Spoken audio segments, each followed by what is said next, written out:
Well, figured I'd end up talking about Citrus eventually, especially considering the fact that it's a Yuri show and the most popular of that genre for the season. But I had my eye on Citrus for a while. I started reading it by the time volume 3 or 4 was out in English, but I did read it online because the Citrus books are weirdly expensive. Anyway, I did get bored of it and stopped reading it, and about a year later, they announced anime for it. I'm not exactly why I was excited for it, considering I got so bored of the story so fast, but,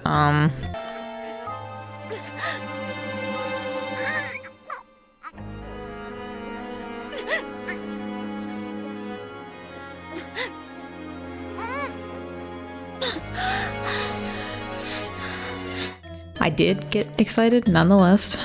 I think I just get excited by any show where girls do lewd things like hold hands and say how much they love each other, so. But after watching Citrus and letting it simmer for a bit, like a year actually, I realized just how trash it is. Like, all of it. The main cast is one-dimensional and stupid, and not like just stupid for bad writing's sake. The characters are just so dumb. This is such an issue with anime as a whole, but Citrus has so many bad anime cliches, it's almost baffling.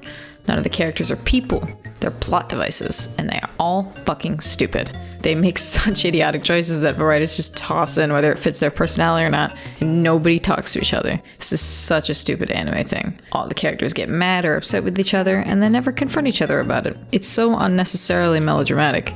They all just sit around too mad or too embarrassed to say anything. It's so dumb. It's so dumb. And this is like the whole show, like every episode, every single episode, there's this garbage where the characters just refuse to do anything.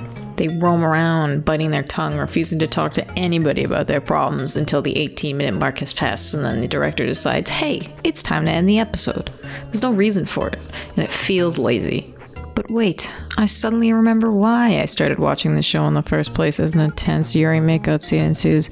That's why anyone pays attention to this garbage. The whole show is a Yuri cock tease, and the worst part, it brushes past consent and sexual assault like it's nothing. I was trying to read up on why people even attempt to defend this show, and someone said this. I find that a lot of people are taking everything at face value and not thinking about why. Yes, there is sexual assault, but why? Isn't it... It isn't there for no reason and just to be edgy. It adds to the story. Wrong. There are stories that involve sexual assault that do add to the story. Those shows, unlike this one, treat sexual assault as it should be, a horrible and cruel act that people do willingly for manipulation and selfishness. And this fucking show glorifies it first, then brushes past it as if it never happened. The first kiss where Mei pushes down Yuzu, her new stepsister, fucking disgusting. And this act is almost never seen in a negative light by Yuzu once she suddenly realizes that she keeps letting Mei do these things because she likes them. You can like a bold, pushy person all you want, but that was sexual assault, and Mei continues to do it. It's arguably sexual abuse and manipulation. And the fact that the show never even bothers to try to express that these things are negative is disgusting.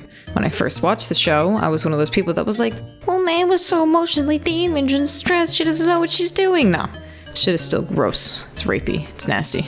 From the first few episodes, we are led to believe that Mei has been assaulted by at least this adult male teacher, but once Yuzu comically announces to the whole school that Mei is being assaulted, the teacher just leaves and the plot point is never brought up again, so we have no idea if this impacted Mei's character.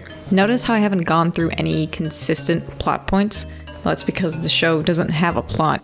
It is a thin veneer of stupid character decisions that lead to a thin plot structure. The entire show is just Yuzu realizing, after being assaulted, mind you, that she likes Mei. And after 12 episodes of never fucking talking about their feelings, they finally sort of get together. I don't get what people like this show. I mean, I get why they watch it, and what parts they're watching for, but why bother trying to defend it so vehemently then? There's no exceptional piece to this shabby puzzle. I mean, the animation studio does a decent job of replicating Sabaruto's art style, but the animation itself is just passable with some really bad moments. They utilize the stupid CG crowd background thing way too many times, and it's very distracting. The voice acting is okay, I guess, but nothing exceptional, and the plot is just so bad. Don't watch Citrus unless you want to see some whack-ass gross shit. Or if you like Harriman, Harriman is the best character, shut up. But Sam, you say, there's no other Yuri shows to quench my Yuri thirst. Well, since I'm here, why don't I give you some actually good Yuri shows to watch, or manga to read. Want something with actual characters, a plot, and feelsy shit?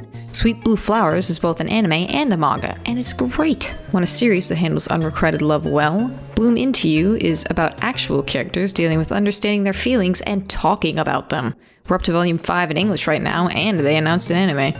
I want some wholesome shit with a much larger cast of actually likable characters. A Kiss and White Lily for My Dearest Girl is so fucking great and fun to read despite the goofy ass title. It's on volume 6 right now in English. Want unironically the best piece of Yuri media to exist? The Kase-san series is literally perfect. I have no critiques for that series. Volume 5 comes out soon and they release like a 50-minute OVA and it's actually a 10 out of 10. Go read Kase-san. Fuck Citrus. And hey, my name is StarlightSam. Until next time.